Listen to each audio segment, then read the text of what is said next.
कहानी आखिरी चिट्ठी। कथाकार मैं यानी डॉक्टर रविंद्र प्रभात। शहर के उस पुराने मोहल्ले में एक जर्जर सा घर था जिसकी दीवारें जैसे हर दिन गिरने की तैयारी में रहती थी।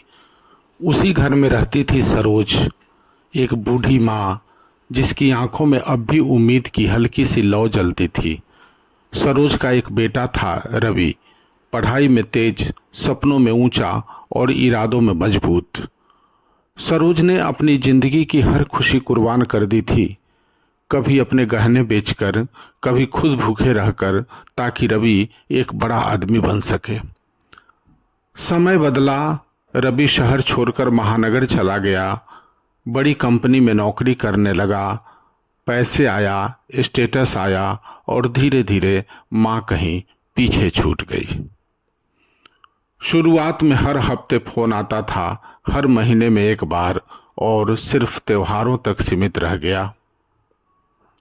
सरोज हर दिन दरवाजे पर बैठकर डाकिये का इंतजार करती। उसे उम्मीद थी कि शायद आज बेटे की चिट्ठी आएगी। एक दिन डाकिया सच में आया। उसने एक लिफाफा दिया। सरोज की आंखें चमक उठी। कांपते हाथों से उसने चिट्ठी खोली, पर वह रवि की चिट्ठी नहीं थी। वह बैंक का नोटिस था। घर गिरवी रखा जा चुका था। रवि ने अपने बिजनेस के लिए लोन लिया था और गारंटी में माँ का घर लगा दिया था। सरोज की आंखों में आंसू बह निकले, लेकिन उसने किसी से कुछ नहीं कहा। उस रात उसने एक चिट्ठी लिखी।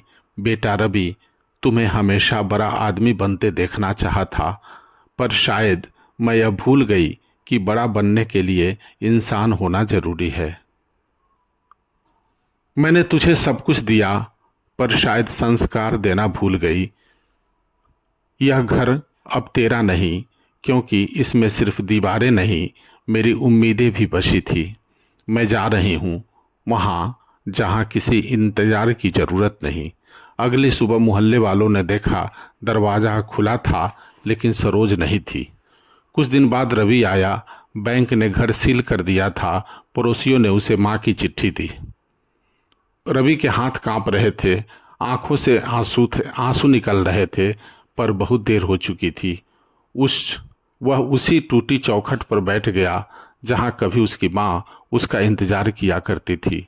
आज पहली बार उसे समझ आया कि पैसे से घर बन सकता है, पर माँ से घर होता है, माँ से ही घर होता है।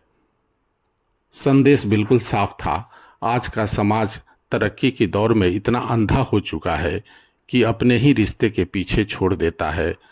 हम अपने माता पिता को पुराना सामान समझकर किनारे कर देते हैं, लेकिन यह सच है, जब तक उसके हाथ हमारे सिर पर हैं, हम अमीर हैं, और जिस दिन वे चले जाते हैं, हम सबसे गरीब हो जाते हैं। सोचिए, कहीं आप भी रवि तो नहीं।